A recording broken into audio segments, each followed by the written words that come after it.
Elle Bennett, then 7 years old, lost her mother to cancer, shattering her small world into pieces she believed would never be repaired. During the solemn funeral service, however, Johnny Depp himself showed up with a pirate chest and a plan to permanently alter this young girl's life. To learn how this tragic tale came to be, watch through to the end. This is one that you should not miss. The rows of silent gravestones were shrouded in a somber pall as the chilly gray morning descended upon the cemetery like a thick shroud. Elle Bennett was 7 years old when she stood still next to a polished mahogany coffin. Her tiny body looked frail and lost in the black mourning gown that sagged over her slender shoulders. The cloudy sky overhead appeared to reflect the sorrow on her young face as she stared at the coffin above an open grave, waiting to descend. The slight smell of rain and freshly turned earth was carried by a light breeze that rustled through the surrounding trees. Elle shivered because of the moment's finality rather than the cold. In that exquisite wooden box, her mother, Sharon Bennett, lay forever out of reach. A freshly erected marble tombstone a few feet away served as a sobering reminder of the day's somber intent. Elle's attention was captured by the clear engraving of her mother's name and the picture that covered its surface. The picture depicted Sharon Bennett at her best, a happy woman wearing a blue floral dress with love and life in her eyes. Elle could barely handle the stark contrast between that colorful picture and the icy reality of the coffin. The small funeral attendance was indicative of the family's lack of resources and remote location. Only Elle's grandmother, Agnes Bennett, a somber-faced priest, and 3 funeral staff were in attendance. The only sound to break the quiet as the small group stood in a loose semicircle around the grave was the rustle of clothes or the occasional sniffle. Ella experienced a sudden, intense impulse to speak as the funeral staff started the last preparations for lowering the casket. She stepped forward a little and said, "I'm sorry I couldn't help you, Mommy," in a voice that was hardly audible. She was about to burst into tears as the words got stuck in her throat. Seeing that her granddaughter was upset, Agnes hurriedly put her arms around Ella's shoulders. "Shh, darling," she whispered softly, her voice brimming with passion. "Now your mom is in a better place. She is no longer in pain." Leaning into her grandmother's arms, Elle found solace in the lavender aroma that always permeated Agnes's clothing. She wished to imagine her mother pain-free and at peace, to believe what her grandmother had said. However, the pain in her chest informed her that the people left behind were still in pain, regardless of any tranquility her mother may have achieved. The priest, a gentle man with graying hair and a kind face, moved forward and cleared his throat. With a tone of empathy that seemed to lessen the harshness of the situation, he asked, "Should we start?" Agnes nodded and gently squeezed Ella's shoulders before letting her go. As the priest opened his prayer book and started talking, the small group grew closer. "The purpose of our gathering today is to give Sharon Bennett eternal rest." The priest spoke in a tone that reverberated throughout the deserted graveyard. "We honor the love she shared, the lives she impacted, and the legacy she leaves behind despite the briefness of her time with us." Elle's eyes were once again drawn to her mother's picture on the gravestone as the priest continued his solemn prayer. She attempted to make sense of the still figure in the coffin in front of her and the smiling woman in the photo. It didn't seem possible for someone so vibrant to just stop existing. A gentle whisper that sounded almost like her mother's voice was rustling through the surrounding trees as the morning breeze increased. Elle closed her eyes and let herself dream for a brief moment that her mother was there, comforting her in spite of the cold, and assuring her that everything would be fine. She was overcome by the priest's words, which spoke of hope, resurrection, and a life after death. Elle questioned whether her mom could hear them. If she was looking down from somewhere above the gray sky, she hoped so. She hoped her mother was already aware of how much she was missed and loved.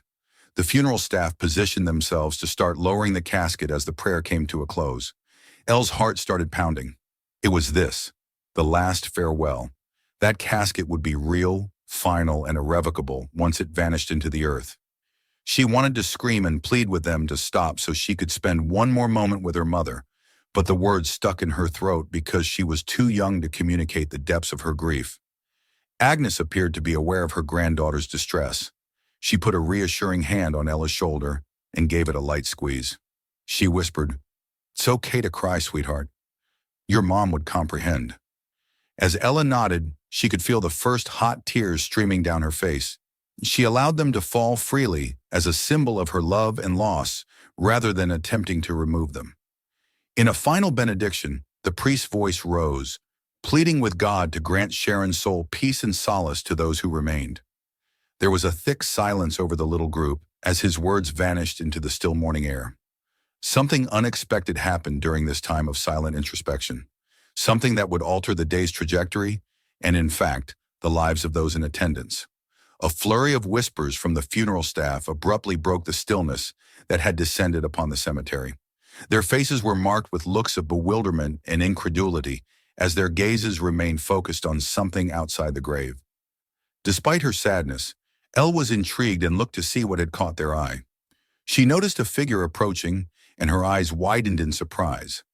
A man wearing a sophisticated black suit appeared out of place, with the odd piece of gear atop his head, a pirate hat by Captain Jack Sparrow. Elle experienced a sudden sense of recognition as the man approached. As he approached their small gathering, Johnny Depp himself was wearing a pirate hat, and he looked solemn and a little uncomfortable. This sudden interruption caught the priest off guard, and he paused in the middle of his prayer. The abrupt quiet brought everyone's attention to the bizarre scene that was playing out in front of them. The leaves of the surrounding trees appeared to be waiting, and even the breeze appeared to hold its breath. With deliberate and measured steps, Johnny Depp approached with a great deal of respect. He was carrying a weathered wooden chest in his hands, which added to the oddity of his arrival. The chest had the weathered, enigmatic appearance of something from a pirate film. Johnny lowered himself to Elle's eye level as he approached the edge of their tiny circle. He removed the pirate hat with a soft motion and held it respectfully against his chest. His empathetic and compassionate eyes locked with Elle's. He said softly, "Hello, Elle," with a faint trace of that well-known Jack Sparrow drawl in his voice. "I hope it's okay with you that I'm joining you today. For you, I have something, a present from your mother." Elle blinked, her sorrow briefly eclipsed by perplexity and interest. Seeking direction in this peculiar circumstance, she glanced up at her grandmother. Agnes looked between Johnny and the chest he was carrying, her brow furrowed as she seemed equally perplexed. "I'm not sure I understand," she said in a tentative tone. Johnny acknowledged their perplexity with a nod. He said in an apologetic tone, "I know this must seem very strange, but I promise I'm here with good intentions. Your mother Sharon left Ella some treasures that she hoped her daughter would keep." He moved slowly and gently as he extended his chest towards Ella. With a hint of the mischievous nature that made his pirate persona so adored, he asked, "Want to see what's inside?" Ella paused, her tiny hands lingering unsurely close to her chest. She asked for permission in silence as she glanced up at Agnes again. Agnes nodded slightly, still clearly perplexed, but apparently unable to think of anything to protest. She whispered, "Go ahead, sweetheart. Let's examine the contents." Ella reached out and raised the chest lid with shaky fingers. She let out a quiet gasp when she saw what was inside as it creaked open. A number of priceless family heirlooms were contained within the chest. The faint morning light fell on a delicate gold locket with elaborate designs etched on its surface. 2 wedding rings, one larger than the other, were resting next to it. Their plain bands spoke of a love that had lasted. Beneath these gems was a leather-bound journal with a soft, worn cover from years of use. Ella's eyes widened in awe and a hint of melancholy as her fingers lingered over each object. She identified these objects as treasures her mother had shown her, objects with particular significance. She carefully lifted the locket from the chest and whispered, "The locket. This was something that Mummy wore constantly." Johnny smiled softly as he nodded. "Indeed, it is now yours to keep if you so choose." Elle felt as though she was holding a fragment of her mother near to her heart as she held the locket to her chest. A tiny frown creased her brow as her eyes landed on the wedding rings. She whispered, "These belong to Mommy and Daddy." But they should stay with Mommy, shouldn't they?" Johnny's eyebrows went up a little, admiring the young girl's consideration. "That's a really nice idea, Ella," he said. "What should we do in your opinion?" Elle thought for a moment, her youthful face focused and serious. At last she glanced up at Agnes and Johnny. Agnes felt tears in her eyes as her granddaughter said, I want to keep the journal and the locket, but can we put the rings with Mommy so she can keep them forever? She put an arm around Ella's shoulders and knelt next to her. Her voice was full of emotion as she said, "That's a great idea, sweetheart. Your mother would adore that, in my opinion." Johnny gave a nod of agreement. "An excellent decision," he said. With great care, he shut the chest, which now held only the wedding rings. "Would it be possible to place this with Sharon?" he asked, glancing at the funeral staff, who had been watching the scene develop with a mixture of bewilderment and wonder. A funeral worker moved forward and gave a nod. "Sure, sir. We can set that up immediately." The priest gently cleared his throat as the chest was carefully positioned next to the casket, prepared for its last descent. Still looking a little taken aback by the development, he asked, "Should we continue with the service?" Johnny took a step back and joined the grave's small circle. "I'm sorry for interrupting, but please continue," he said, with the journal in one hand and her mother's locket in the other. Elle stood between Johnny Depp and her grandmother as the priest began the religious service again. As though the boundaries between reality and fantasy had briefly blurred, the Hollywood star's presence gave the small ceremony an unearthly feel and a sense of curiosity. The priest's words of consolation and hope filled the air as the service went on. Elle's young mind was struggling with ideas too big for her to fully understand as she listened to the casket being lowered into the ground. However, she understood love and memory, and as she held her mother's journal and locket close to her, she felt a connection to her that went beyond death. She experienced an odd wave of gratitude and sorrow as the last prayers were said. The funeral staff offered the customary shovel for the grave's closure when the time came for the last ceremony. Agnes was the first to move forward, taking the shovel with a slightly shaking hand. She inhaled deeply, then picked up a tiny bit of dirt and dropped it onto the coffin underneath. As he took his turn using the shovel, Johnny followed suit, acting solemnly and with respect. Even though he had never met Sharon Bennett, he was still affected by the situation.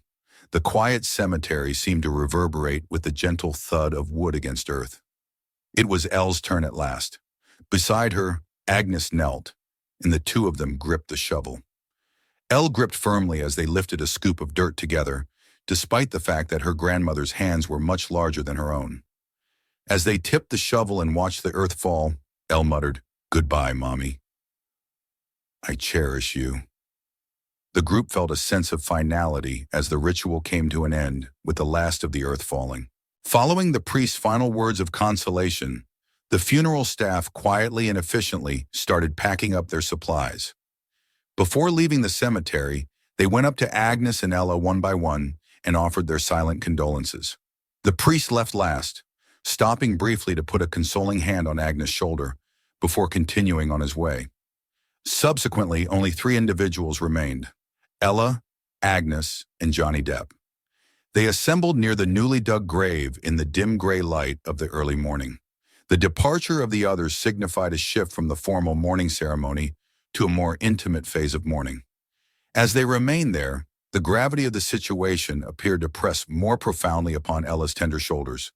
Holding the locket and journal more tightly, as if they were the threads that tied her to the mother she had tragically lost, she felt a strong connection. The prolonged gray morning seemed to drag on, the gloomy sky mirroring their profound sorrow. The heavy silence that enveloped the small gathering was filled with unvoiced feelings. Elle remained still, her gaze locked on the mound of fresh soil that now concealed her mother's coffin. She continued to hold on to the journal and locket, which now felt both priceless and excruciatingly bittersweet. The small group of people gathered around Sharon Bennett's grave seemed to feel the weight of loss even more as the final sounds of the funeral service faded away, leaving only the gentle whisper of the wind through the cemetery trees. The final traces of formality had been removed by the priests and the funeral staff's departure, leaving only unadulterated emotion. Johnny Depp kept his distance out of deference. In the solemn environment, his presence was both reassuring and a little unreal. He observed Elle's delicate and respectful touch as her tiny fingers followed the locket's contours. Elle looked at the journal after a few long moments. Years of use and the meticulously documented thoughts and memories within its pages were evident from its worn cover. She imagined her mother's hands stroking the smooth leather as she ran her fingers over it. Her voice was barely audible above a whisper as she said, "This was Mommy's." Every night, she wrote in it. Agnes nodded, tears welling up in her eyes. "Yes, your mother cherished that journal, my dear." She claimed that it enabled her to preserve all of her priceless memories. Elle's youthful face was serious as she gazed up at Johnny. With a note of concern in her voice, she inquired, "Are you certain I can keep it?" She wrote in it each night. Agnes nodded, her eyes welling up. "That's right, sweetheart. Your mother cherished that journal. She always said it helped her keep her most precious memories safe." Elle looked up at Johnny, her face serious for her age. "And you're sure I can keep it?" she asked, a hint of worry in her voice. Agnes felt a new wave of tears threatening to fall. She knelt next to Ella and wrapped an arm around her granddaughter's shoulders. "Oh, sweetheart," she said, her voice filled with emotion. "Of course, it's more than okay. It's a beautiful thought." Agnes Bennett, who had been strong throughout the service, felt her strength begin to falter. Her shoulders began to tremble as silent sobs shook her body. She sank to her knees by the freshly laid earth, her hands shaking as she reached out to touch the cold marble of the gravestone. "Oh, Sharon," she whispered, her voice breaking. "My sweet girl, a daughter should never outlive her mother. It's not right. It's not fair." Ella, watching her grandmother's collapse, felt a wave of protectiveness despite her own sorrow. She stepped forward, wrapping her small arms around Agnes's trembling shoulders. "It's okay, Grandma," she said gently, her voice firm even as tears filled her eyes. "Mommy wouldn't want us to be sad. She'd want us to remember the happy moments." Agnes turned to her, pulling Elle into a tight hug. "Oh, my darling," she murmured. "You're so brave, just like your mother." Elle held her grandmother, offering what comfort she could. After a moment, she pulled back slightly, her face serious as she looked up at Agnes. "Grandma," she said, her voice mature beyond her years, "thank you for giving Mommy such a beautiful funeral. The flowers, the lovely coffin, and even our pretty dresses. It must have cost a lot, but it made everything feel special, just like Mommy was special." Agnes's heart tightened at Ella's words. The innocence in her granddaughter's assumption caused a fresh wave of pain and guilt. She looked up at Johnny Depp, who had been standing quietly nearby, giving them space in their grief. His presence reminded her of the strange circumstances surrounding this day. Agnes took a deep breath and gently held Ella's hands. "Oh, sweet child," she said, her voice shaking. "You know we couldn't have afforded such a beautiful funeral on our own. The tombstone, the coffin, even the dresses. These were things we could never have arranged ourselves." Elle furrowed her brow in confusion. "But if we didn't pay for it, who did?" Agnes's eyes shifted toward Johnny. "The hospital gave us some cryptic details about a special benefactor," she said slowly. "Someone who took care of all this. I didn't understand it at the time, but now—" She trailed off, her gaze fixed on Johnny. He remained silent, his expression unreadable. The lack of a denial seemed to confirm Agnes's suspicions. "You came all this way," Agnes said, her voice filled with awe and gratitude. "You must have arranged all of this for us, for Sharon. But why? How did you even know about us?" Johnny shifted uncomfortably, almost embarrassed by the attention. "It's a long story," he said softly. "One that might be better shared somewhere more private. The important thing is that Sharon received the care and respect she deserved, in her final moments and beyond." Agnes nodded, overwhelmed by this revelation. "Thank you," she said simply, her voice thick with emotion. "Thank you for everything." Ella, who had been quietly listening, suddenly spoke up. "Mr. Depp," she said, her voice small but clear, "did you know my mommy?" Before Johnny could answer, a low rumble of thunder echoed in the distance. Dark clouds, which had been gathering all morning, now signaled an impending storm. Agnes looked up, concern crossing her face. "We should get out of this weather," she said, struggling to rise to her feet. "There's a cafe nearby. Maybe we could continue this conversation there."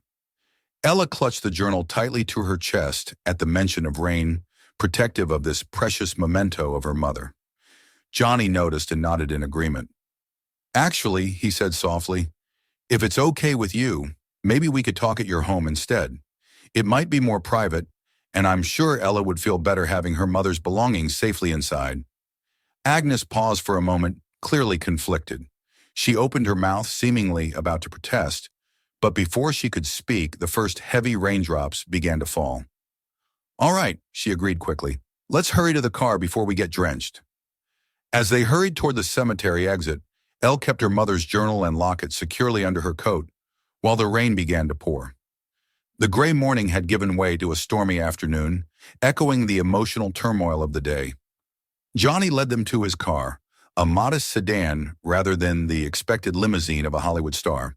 His choice of car reflected his desire to keep things private and personal. Once inside, the sound of rain against the windows enveloped them in a soothing white noise.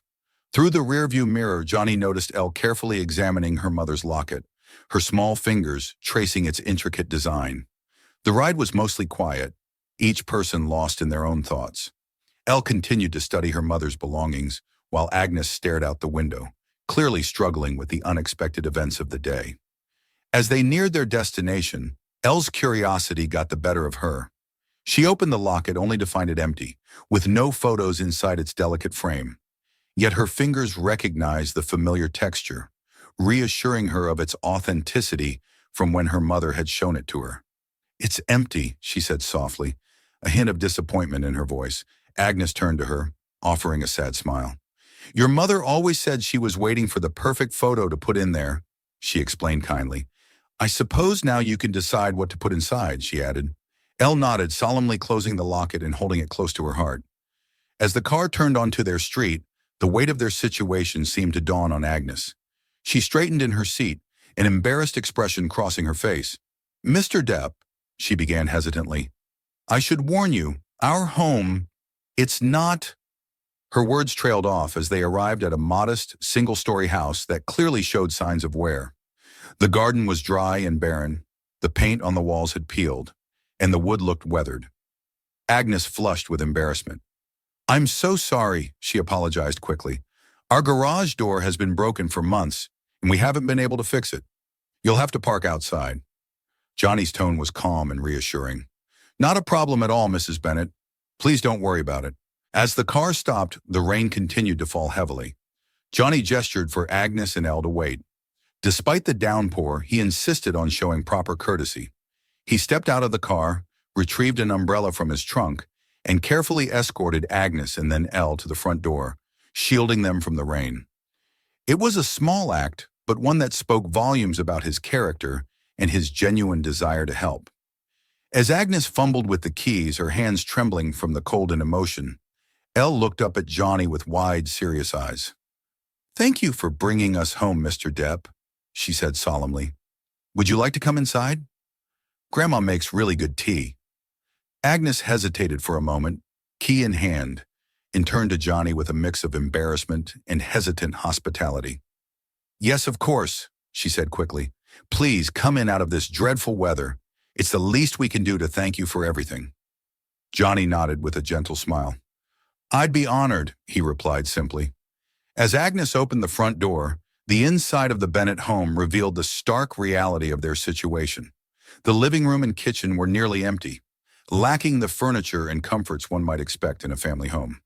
The empty space in the house spoke volumes about the sacrifices the family had made, with each missing item reflecting the lengths they had gone to in order to fight Sharon's illness. Johnny stepped inside, his eyes scanning the room with a blend of sadness and understanding. The difference between the well-kept exterior of the home and the barren interior was stark, revealing the family's priorities and the depth of their financial struggles. Agnes stood in the center of the room, her face a mixture of embarrassment and quiet dignity. "I'm so sorry about the condition of the house," she began, her voice shaking slightly. "We had to sell most of our belongings to pay for Sharon's treatment.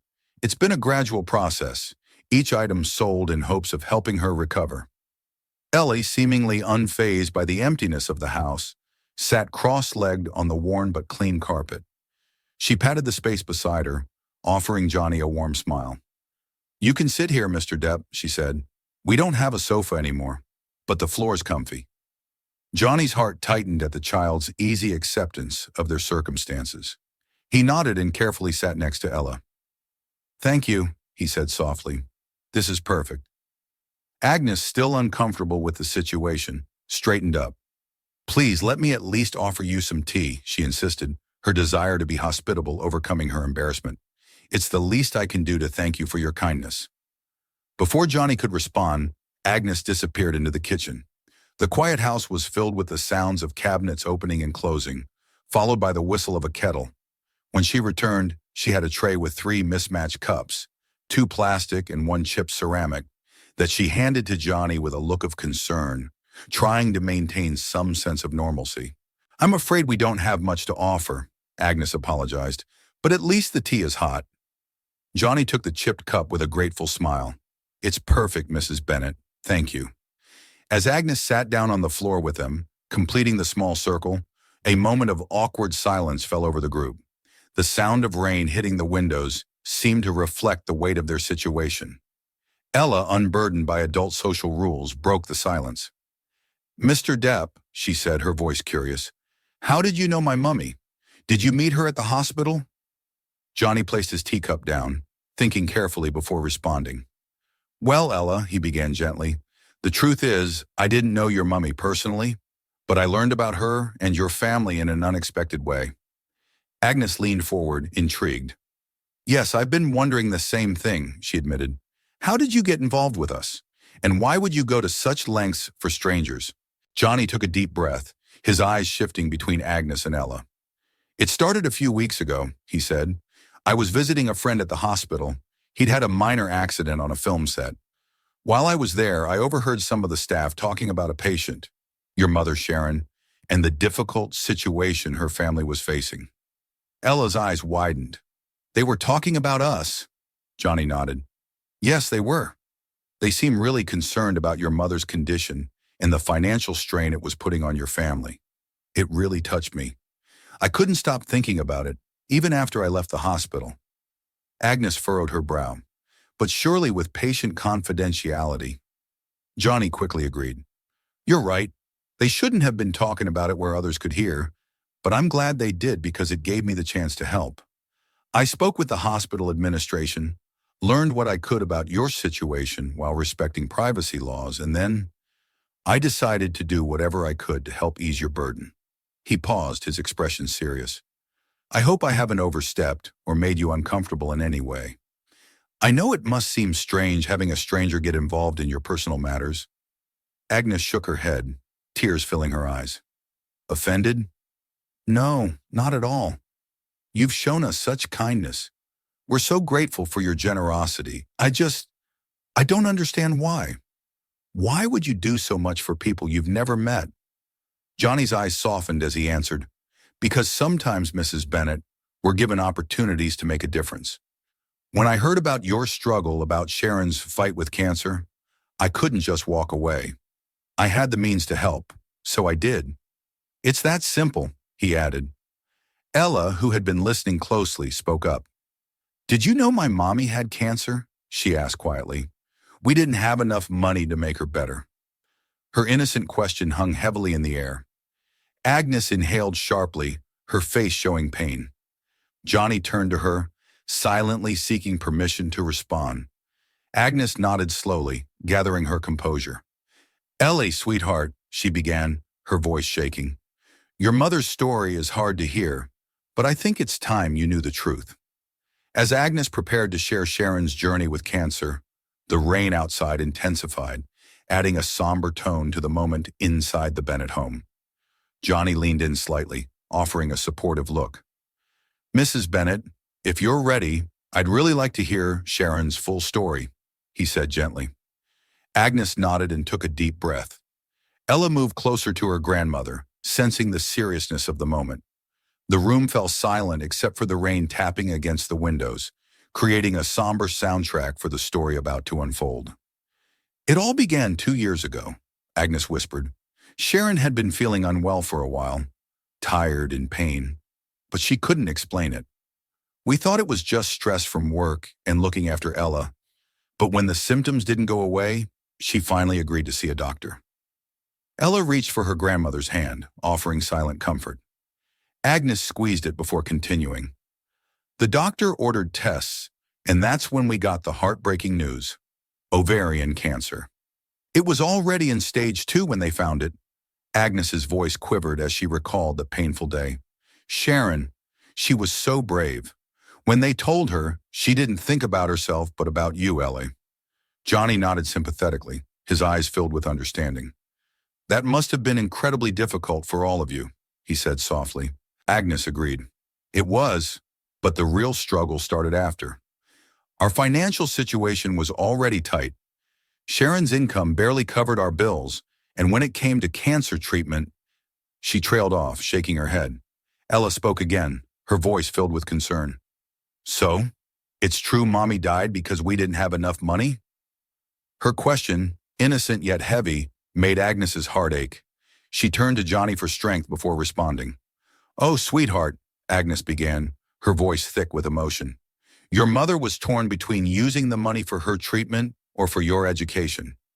Making sure you had a future, even at the cost of her health.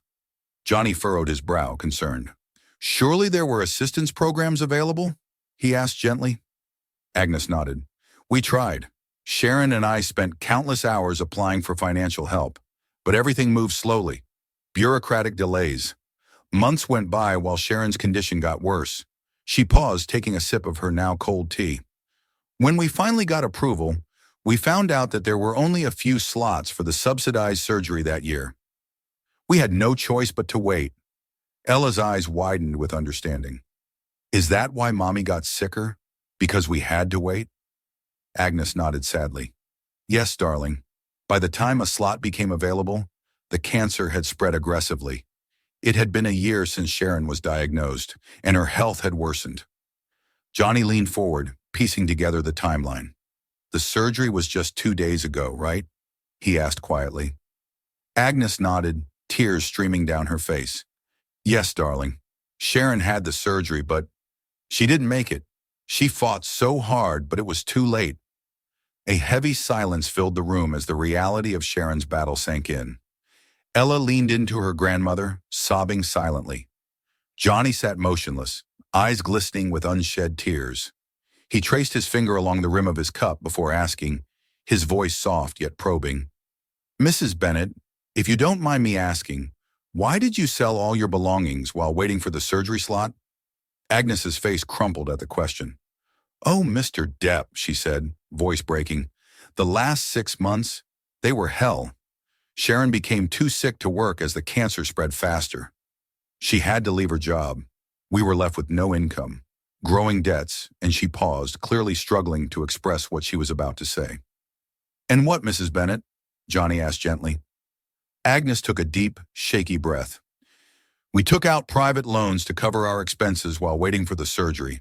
The interest was outrageously high, but we had no other choice. When we couldn't keep up with the payments, the loan sharks came for us, Elle said, her young face filled with fear at the memory. They were frightening men, she whispered. They shouted a lot. Agnes pulled Elle close, shielding her even in her own sorrow. We sold everything we had, furniture, my jewelry, Sharon's wedding ring, even Elle's baby jewelry, and gifts from friends when she was born. Everything went to those vultures. Johnny's face darkened at her words. Mrs. Bennett, he said carefully, what you're describing isn't just wrong, it's illegal. Those men were exploiting your situation. Agnes nodded, exhausted. We knew, but we felt trapped. Last month, when there was nothing left to sell, they came here and threatened us. They said they'd kill us if we didn't start paying them back.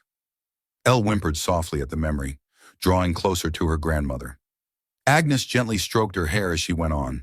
Sharon paid them with our last family heirloom, the locket, but they said it wasn't enough. Agnes's voice wavered as she recalled the terrifying events. Those men, they even made Sharon and me dig up Elle's father's grave to take his wedding ring and watch. They took everything. Johnny's face grew pale, a mix of horror and anger flashing in his eyes. Mrs. Bennett, he said in a low, intense voice, what those men did wasn't just illegal, it was monstrous. You should have gone to the police. Agnes shook her head, defeat in her posture. We were too scared. They threatened Elle. We couldn't take the risk, and now, she trailed off, fresh tears filling her eyes. Now I fear what will happen when they come next month. We have nothing left to give them. Elle, who had been listening intently, spoke up. Mr. Depp, she asked, her voice soft but clear, how did you get Mommy and Daddy's rings back, and the locket, and Mommy's journal? You had them in the chest at the cemetery. Agnes nodded, her curiosity piqued despite her distress. Yes, I've been wondering that myself. Those things were taken from us. How did you end up with them? Johnny's expression softened as he turned to face Elle and Agnes. He pulled out his phone. I think it's better if I show you, he said gently. He tapped the screen a few times before turning it toward them. On the screen was a photograph of 2 wedding rings, unmistakably the ones from the chest at the cemetery. One of my close friends is a police officer, Johnny explained. Last week, he told me they caught a group of loan sharks connected to several extortion and even murder cases involving people who couldn't pay. Agnes gasped, her hand flying to her mouth in shock. Ella pressed closer to her grandmother, a mix of fear and curiosity in her expression. Johnny continued, his voice calm but firm. My friend was deeply shaken by the case.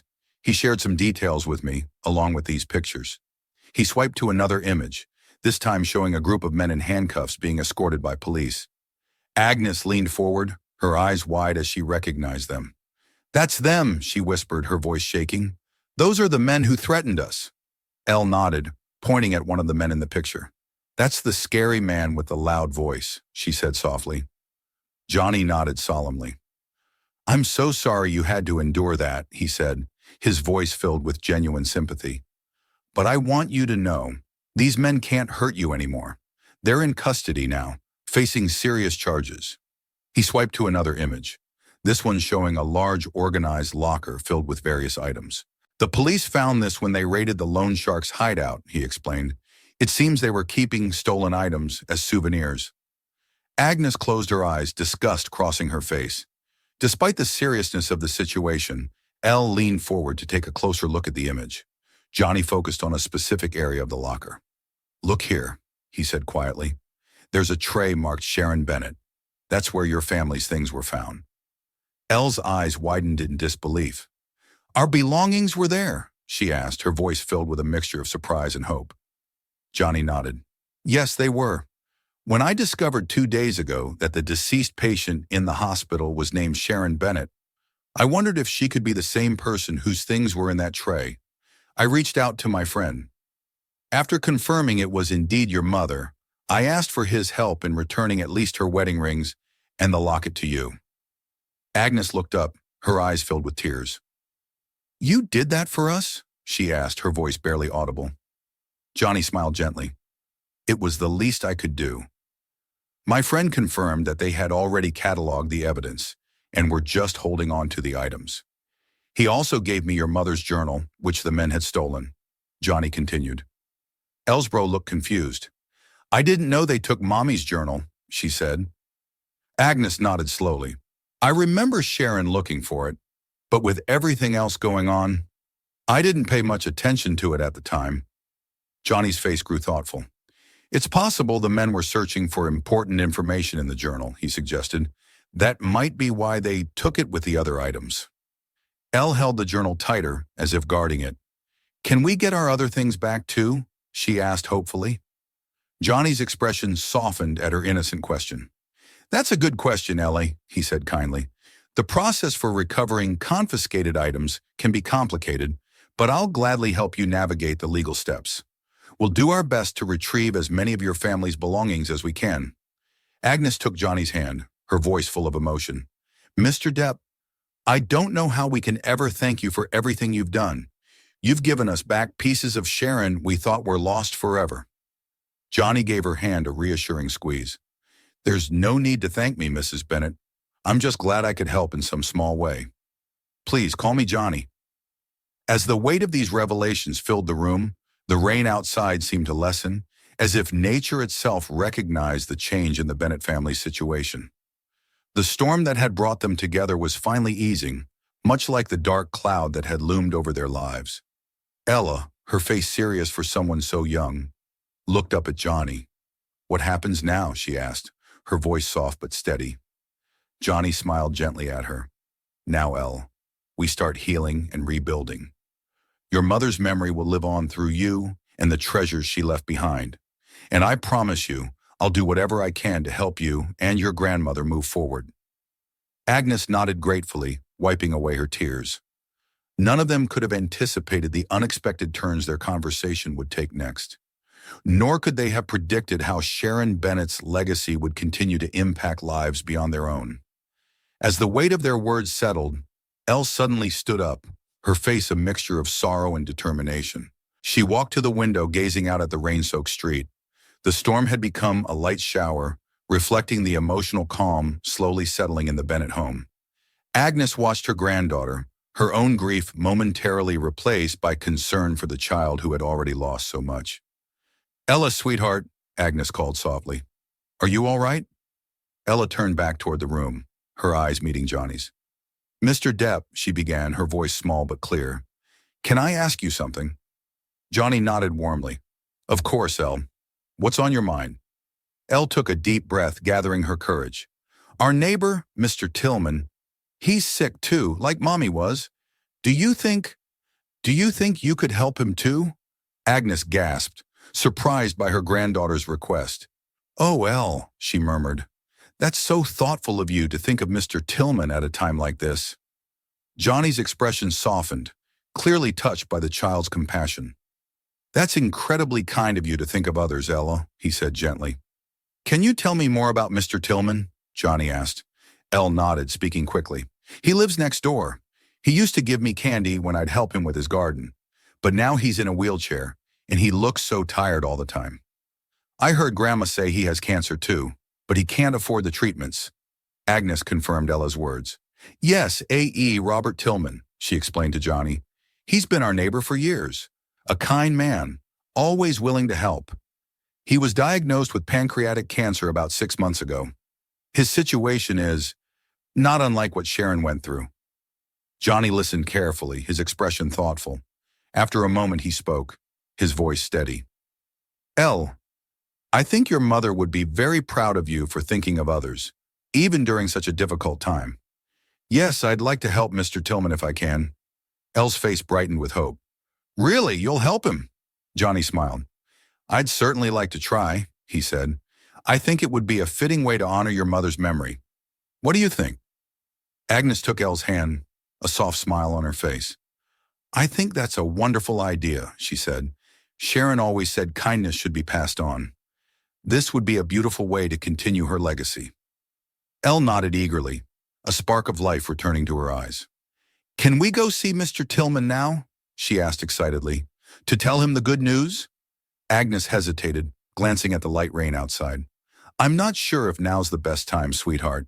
It's still raining, and Mr. Tillman might be resting." Johnny stood up, brushing off his pants. "Actually," he said, "if you're comfortable with it, now might be the perfect time.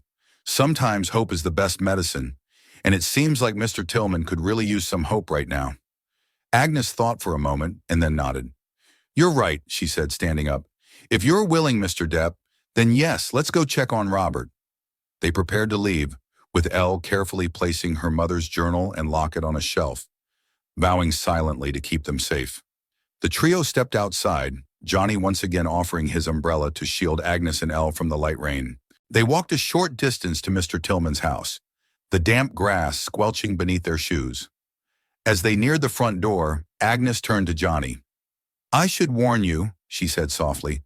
"Robert's condition has worsened significantly.